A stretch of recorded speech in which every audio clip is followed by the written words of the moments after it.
اور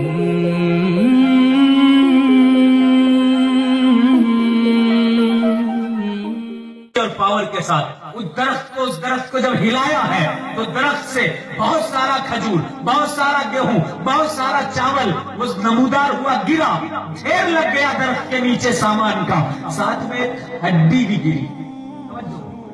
ساتھ میں ایک ہڈی بھی گری۔ صحابی نے اس ہڈی کو لیا، پھر بارگاہ رسول میں پہنچے، کہا سرکار یہ ہڈی سمجھ میں نہیں آتی۔ اب وہ آنکھ، نبی کی آنکھ، نبی کی نظر، ایک ہماری نظر ہے میرے بھائی، یہاں سے وہاں نہیں دکھتا، ادھر سے ادھر نہیں دکھتا، کچھ لوگوں کو تو دکھنے کے باوجود نہیں دکھتا، یہ ہماری نظر ہے۔ لیکن آئے ہائے میرے آقا کی نظر ہڈی ہے، صرف ہڈی، ہڈی کو دیکھا، فرمایا یہ ایک بے نمازی کی ہڈی ہے۔ سبق حاصل کیجئے گا اس واقعے کو سن کر کے، کہا بے نمازی کی ہڈی ہے، یہ بے نمازی مرا، اس کے جسم کے ٹکڑے ٹکڑے ہوئے، زمین نے اس کو قبول نہیں کیا، ایک کوا اپنی چونچ میں اس کی ہڈی کو اپنی منقار میں لے کر اڑ رہا تھا، میرے عطا کردہ معجزاتی درخت پر یہ ہڈی گر گئی، جیسے ہی گری میرے درخت کی ساری برکتیں ختم ہو گئی۔ ہائے ہائے ہائے، پورا کا پورا بے نمازی نہیں میرے بھائی،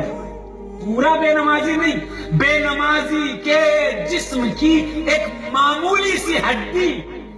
اگر رسول اللہ صلی اللہ علیہ وسلم کے عطا کردہ معجزاتی درخت پر گر جائے تو درخت کی ساری برکتیں ختم ہو جائیں، صرف ایک ہڈی، صرف ایک ہڈی ہے۔ میرے بھائی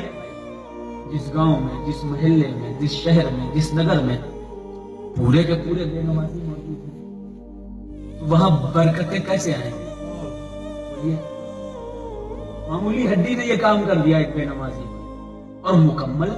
اگر کوئی بے نمازی ہو، پورا کا پورا محلہ ہی، فجر میں صرف ایک آدمی پہنچتا ہو، ظہر میں 3 ہوتے ہیں، عصر میں 5 ہوتے ہیں، مغرب میں 6-7 لوگ دکھانے کے لیے پہنچ جاتے ہیں، ہم بھی نہ،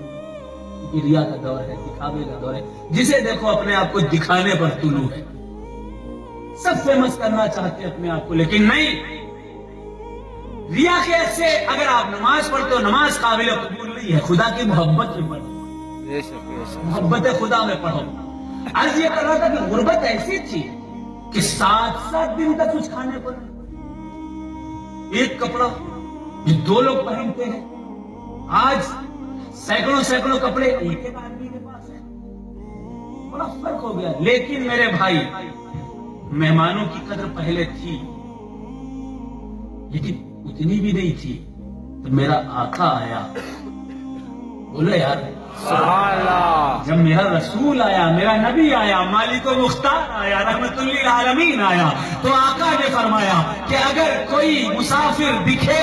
تو اس کو، اگر اس کے پاس پیسہ نہیں ہے تو کم سے کم اتنا دے دو کہ وہ اپنے گھر تک پہنچ جائے۔ اگر کوئی مہمان ہو، سبحان اللہ، نبی فرماتے ہیں اکرم الضیوف ولو کان کافرا، مہمان کی مہمان نوازی کرو بھلے ہی وہ کافر ہی کیوں نہ ہو۔